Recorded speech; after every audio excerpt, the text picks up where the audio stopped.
how did you come to this discovery? How did you learn this? How did you become aware of the ability to be enlightened and then to be able to become enlightened? Well, started when I was about 4 years old. 40? Okay, four, 4 years old.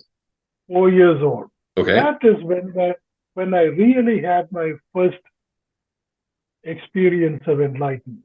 At that age, I did not want that. I wanted to be like every other kid.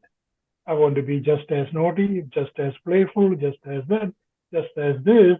But this thing tagged along with me all those years. Then, when I come into my teenage years in my 20s, I was a denier of my enlightenment because I wanted to go after the material world, the material knowledge. In other words, acquisitions of knowledge and wealth and whatever it is, I wanted to go after that material oriented experience and realization. The more I went after it, I had to deny my spiritual part of it. So it actually, denial helped me stay away from it and pursue the other thing. Then I came to a certain point in my life, especially when I started having marriage problems with my first marriage. Then I started going back to the enlightened part without even knowing how to get into it. You see, I didn't know because I had denied it, I had gone far away from it. So what I did was I was looking for help. I was looking for knowledge. I was looking for mindfulness. I was following gurus. I was following sadhus. I was following everything and anything. And I was spending so much time in India in all kinds of spiritual journeys, and which we call yatra. And I was going on yatras, and so many of them, and I was going from one guru after the other guru, after the other guru, after the other guru. I was seeking and seeking and seeking, and I was coming back to only one thing. And that coming back to that one thing is something that I already knew when I was only 4 years old. I could not even accept it. But in the whole beauty of it, even I had gone away from my religion starting in the mid 20s, all the way into my late 50s and all of that. I have gone so far away from the church. And here I am searching anywhere and everywhere without even knowing what I was searching. And all the knowledge and everything I was pursuing without even knowing what am I trying to learn. But my whole thing came back to that one little thing that I was revealed when I was only 4 years old. But the most stunning thing that I came to realize that in my late 50s is the faithfulness of Jesus. The faithfulness of Jesus. Faithfulness of Jesus, not my faithfulness. Right. The faithfulness and confidence Jesus had in me, that never went away. He remained faithful to his faithfulness. When you say Jesus, almost anybody who has any knowledge or awareness of anything, a visualization comes to mind of an image. Yeah. But that matter, that human container, no longer exists. So when you talk about Jesus, are you talking about the energy?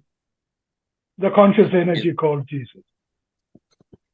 The conscious energy that I describe as Jesus. What does that mean? Every being is a manifestation of certain conscious energy field.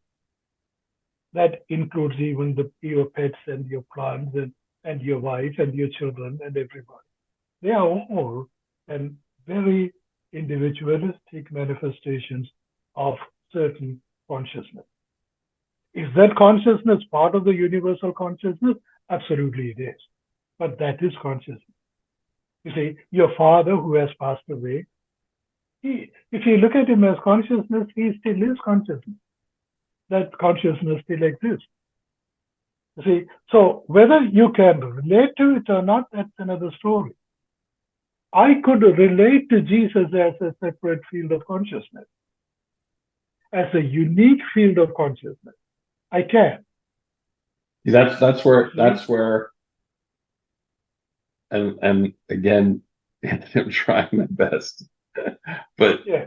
my mindfulness is getting away. Like I can't comprehend.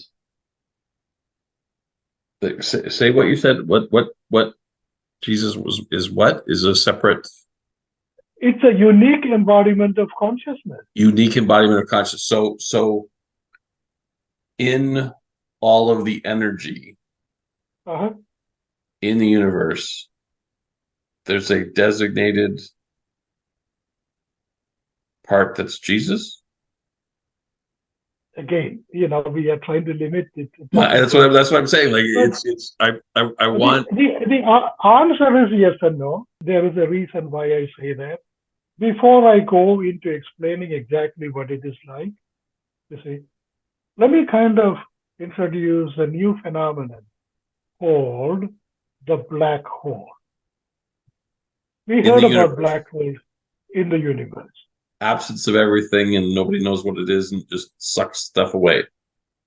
It really is an embodiment of energy. It is the solid embodiment of energy, and that embodiment has a certain characteristic, which is rather unique, rather phenomenal. But in this field of energy, what is so incredible about it is it has something called a 0 point. See, it is in that 0 point everything gets sucked into, everything falls into, and emerges as plasmas. Plasmas. Okay. Okay. Yeah. So all of the particles, it gets sucked into it. We call that black hole because even the particles of light get sucked into it. Then the plasma bursts out. We ourselves, as conscious field of energy, we have our own black hole.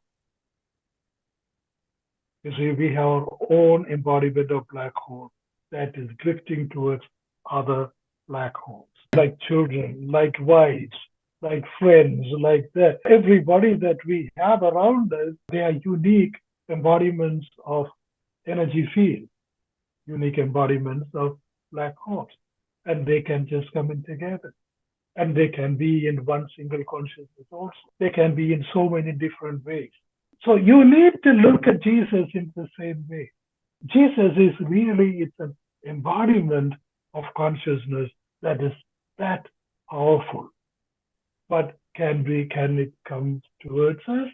Can we go towards it? Can it all come together as a family, as a friend? Can all these things happen? Absolutely, it can.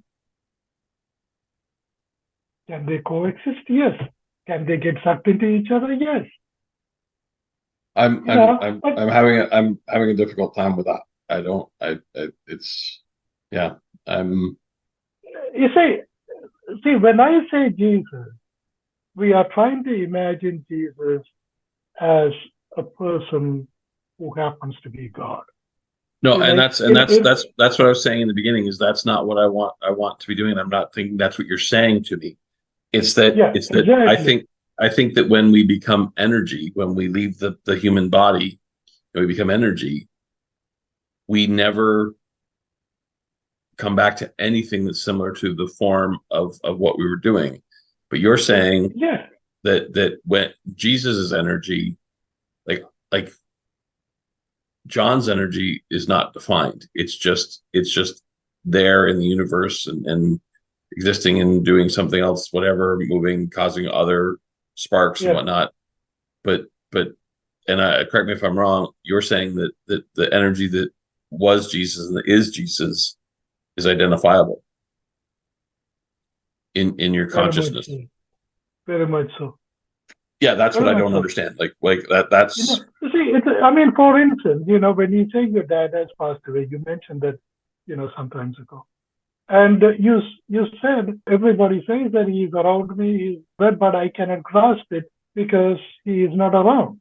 Meaning you are expecting him as the person there, not as the energy that is there.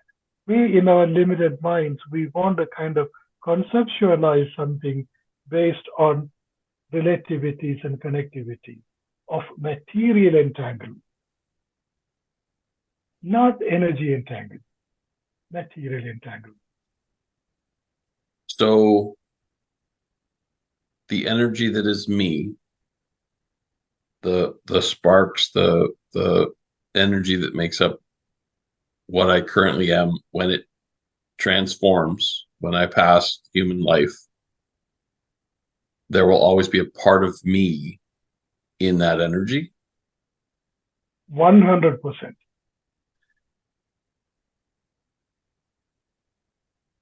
So, with all due respect, Anthony, and I appreciate you so much.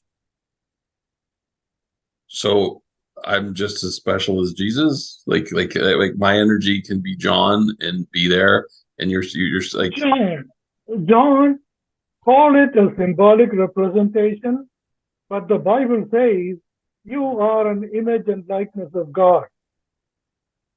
Okay? but what I'm saying is that the energy in this universe Hear me out. Hear me out. Hear okay, me out. You are an image and likeness of God. Okay? Now, God does not have a material form, does he? right, He doesn't. God is an energy form. yep. So your image and likeness of God, it has nothing to do with your body. It No, has I nothing to don't, do I with don't. your mind. But you, Not with any of the elements in you, that is going to perish.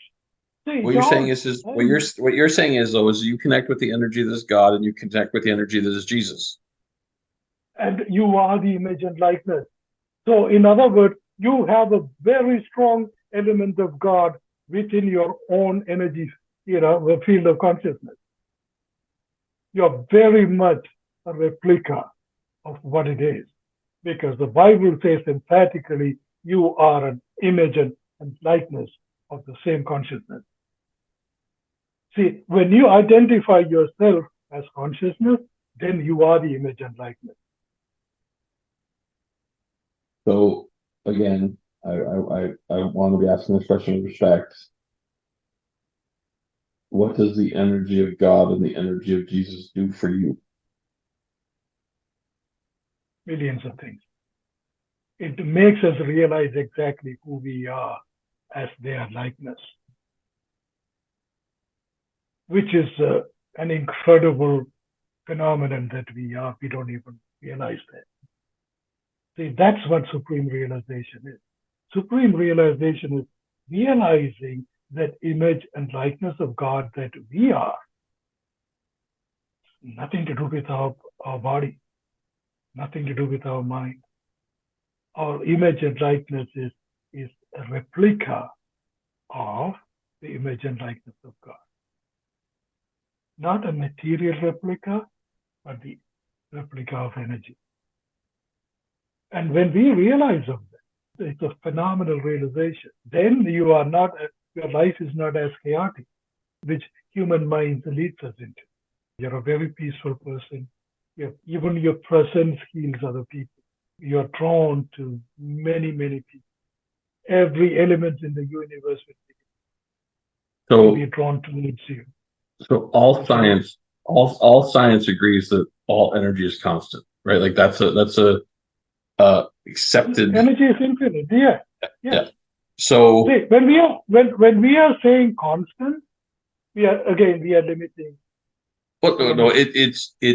it See, can't be created or destroyed, it can only change. exactly. Right. So then the question is, because it seems like religion and science fight a lot in in Yes, in I do. in our man-made world. Yeah. And based on your theories, they should get along fine. They should get along fine. Anthony,